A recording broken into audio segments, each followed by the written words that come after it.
time will come, if action is not taken, that Nigerians will take their destinies in their own hands.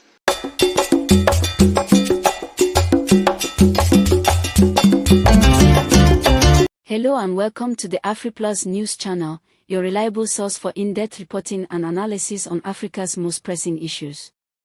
If you're new here, kindly take a moment to like, share, and subscribe.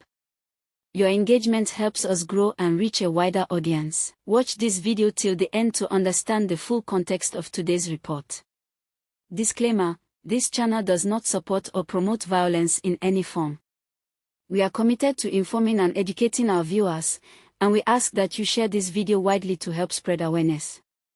Today, we turn our focus to a very troubling development in Nigeria, the deadly attack on a military base in Borno State by Boko Haram insurgents.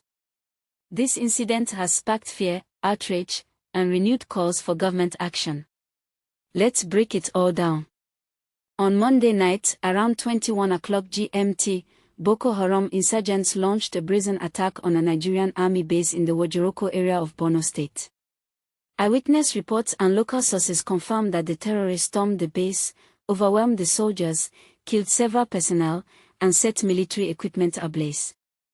The chaos and destruction left behind have once again drawn national attention to the fragility of security in the region. Although Air Force support was later deployed, and some of the attackers were reportedly neutralized, the damage had already been done. Questions remain about the current status of the base and the number of lives lost. In what appears to be part of a disturbing trend, there were also reports of another attack in Mate local government area of Borno State earlier that same day. Here too, soldiers were killed, and military assets were reportedly captured or destroyed. These repeated attacks show a pattern of rising boldness by Boko Haram fighters, and suggest that the threat is far from being contained. This wave of violence has not gone unnoticed. In Nigeria's House of Representatives, some members are now crying out, urging the federal government to act decisively. I am from Plateau State. Mr. Speaker, you will only understand the heaviness of the content of this motion if we are privileged to see the picture of what Boko Haram did to Giwa barracks and other attacks within military formations in Borno State. Mr. Speaker, the pictures I saw, I am scared. I am scared whether the safety of the Nigerian civilians within the Nigerian territorial land can be guaranteed. Mr. Speaker, we budgeted for money, arms and ammunition, tanks numbering more than 40, including other platforms that belongs to the Nigerian military that is aimed at safeguarding our people, have been taken away worth trillions of naira by Boko Haram. How can we guarantee the safety of the Nigerian people in the circumstance that the platform that are meant to protect these people have been taken away by the enemies of the people?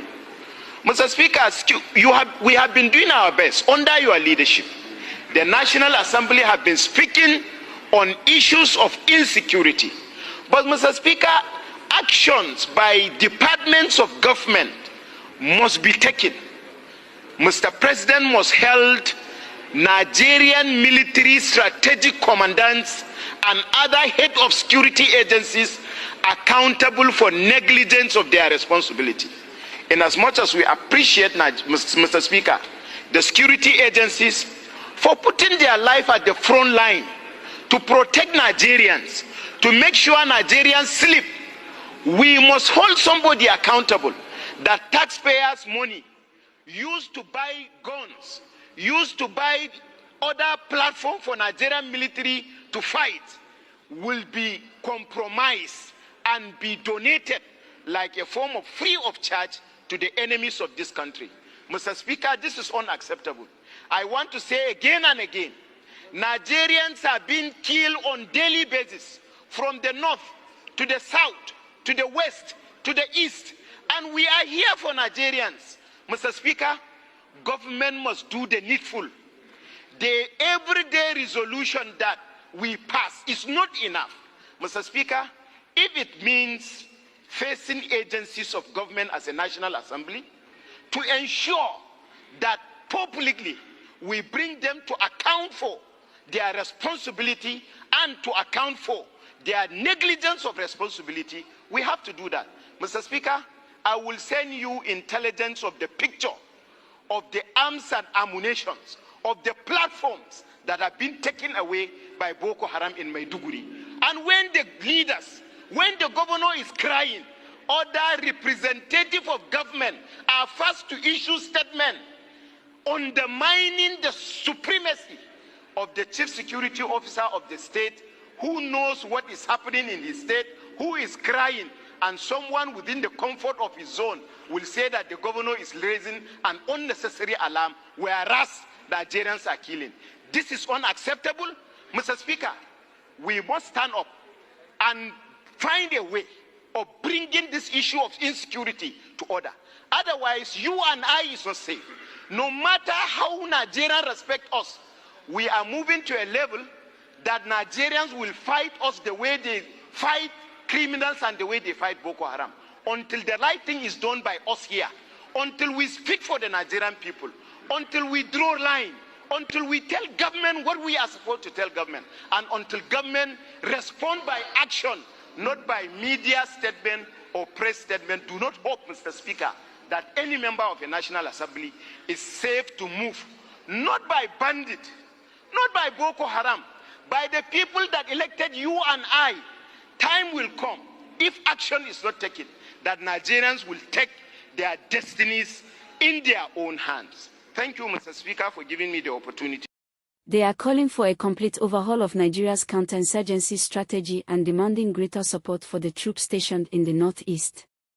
There is growing frustration within the legislative arm about what they perceive as the government's slow or inadequate response to these recurring attacks.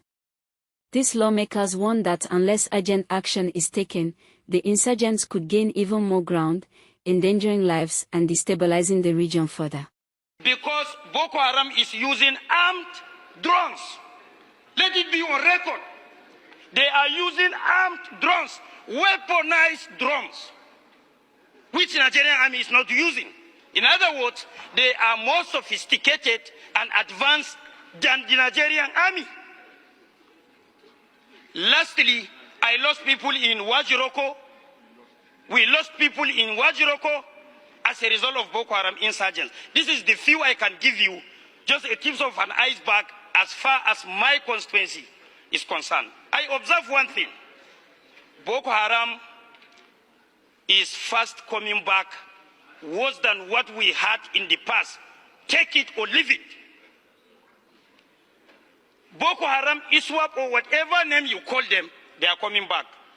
Let us do something serious in order not to go back to our days when 22 local governments out of 27 local governments of Borno were occupied by Boko Haram. Secondly, Mr. Speaker, honorable members, we should be complacent. Rome used to be the greatest empire on the world, but it was destroyed by the complacency of the Romans because of their inability to take things serious, to deal with their enemies. So as I'm speaking to you, personnel, there are no Nigerian army personnel. They don't have enough personnel to face these boys. That is the truth. They are committed. They are very strong in their own stand, but unfortunately they don't have enough personnel and equipment to face the Boko Haram. I have seen it. Nobody reported it to me because I went to my constituency on Saturday and came back on Sunday. So, Mr. Speaker, honorable members, we shouldn't be complacent with this. I align with Honorable Gadi by saying that we should do our own needful by doing the proper oversight of money expended, because between 2015 to 2019, Nigerian government spent 19-point-something trillion naira on security issues. I have the record with me. Across Nigeria, the public is reacting with a mix of fear, anger, and disillusionment. Now, listen to me very carefully. If care is not taken, Nigeria may lose democracy to bandits and Boko Haram. If Boko Haram could cut away military hardware in Maiduguri worth trillions of naira, then one day democracy may be a thing of the past and we may end up like the state of Afghanistan. And I'm saying it again. If government could continue to treat banditry and other satanic vices in the country with kid gloves, we may end up losing Nigeria to those that we never wanted it to be with. Social media platforms are flooded with questions. How are these insurgents still able to strike military facilities with such boldness? What's being done to prevent future attacks? People in the northeast, especially in Borno, live with the constant fear of violence. Many are asking if the government truly understands the depth of the suffering in these communities. And now, we want to hear from you. What's your take on these attacks and the response so far? Please join the conversation in the comment section below. These attacks do not just threaten Nigeria, they have wider implications for West Africa. Boko Haram's persistence is a threat to cross-border stability, especially with thousands of refugees already displaced in Cameroon, Chad, and Niger due to their activities. If Nigeria, the region's most populous country, cannot secure its own territory, it weakens the broader regional security framework and emboldens other extremist groups. Thank you for staying with us on the Afriplus News Channel. As always, we are committed to bringing you verified and thoughtful analysis of the issues shaping Africa today. If this report gave you deeper insight into what's happening in Borno State, kindly like, share, and subscribe to our channel. We depend on your support to keep these important conversations alive. Remember, we are against violence in any form. Our mission is to inform, inspire, and push for positive change. Share this video widely, join the conversation in the comments, and stay tuned for more critical updates.